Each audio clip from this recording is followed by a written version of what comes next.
안녕하세요. 비만 당뇨 수의 용박사 김영진입니다. 비만 당뇨에 대해 잘 알아야 치료를 하고 건강해질 수 있는데요. 먼저 좋아요와 구독 누르는 거 잊지 마세요. 이상하죠?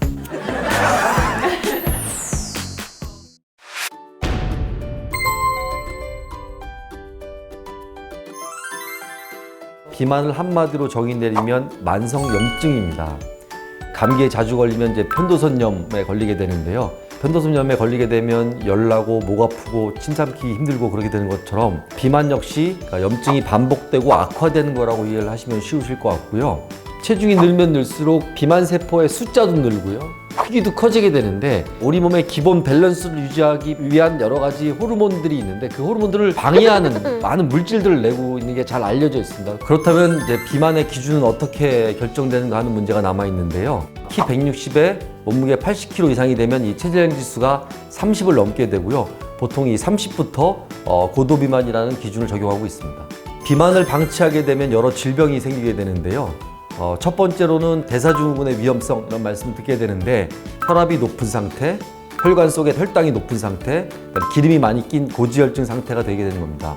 두 번째는 염증이 반복되면 우리 몸의 인슐린이 제 기능을 못하게 되는 인슐린 저항성 상태가 생기게 되고요. 곧바로 당뇨로 이어지게 됩니다.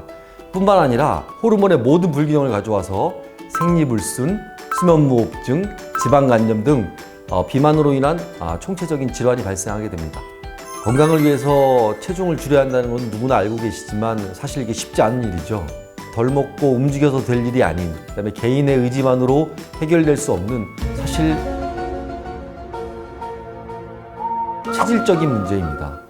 비만 환자가 악순환을 반복하면서 살쪄 있는 체질로 바뀌었기 때문에 체중 감량도 어렵고 감량을 해도 요요가 쉽게 발생하게 되는 것입니다. 그렇다면 이 비만을 치료할 수 있는 가장 이상적인 방법은 무엇일까요? 1200칼로리 미만의 제한된 시기를 최소 4년 이상 꾸준히 해야지만 살찐 체질이 살찌지 않는 체질로 바뀌게 되는데요.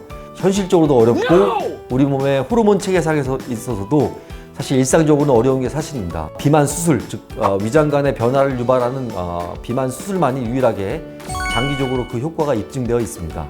그렇다면 수술을 통해서 각종 질병과 당뇨가 치료되는 이유가 궁금하실 텐데요. 1차적으로는 체중 감량에 의한 인슐린 저항성 개선, 체중이 줄게 되고 염증이 개선되게 되면 인슐린이 제 기능을 찾게 됩니다. 생리도 돌아오고 지방간도 없어지고 수면 내 질도 개선이 되고 당뇨도 치료되는 것입니다. 2차적으로는 인슐린 분비를 증가시키는 호르몬의 변화, 수술을 통해서 위장관의 위치가 바뀌게 되면 그동안 인슐린 분비를 억제하던 호르몬들이 사라지게 되고 그로 인해서 인슐린 기능이 다시 좋아지게 되는 위장관 호르몬의 변화라고 말씀을 드릴 수가 있습니다. 그 다음 문제는 이제 수술 방법의 선택에 대한 문제인데 크게 세 가지가 있습니다.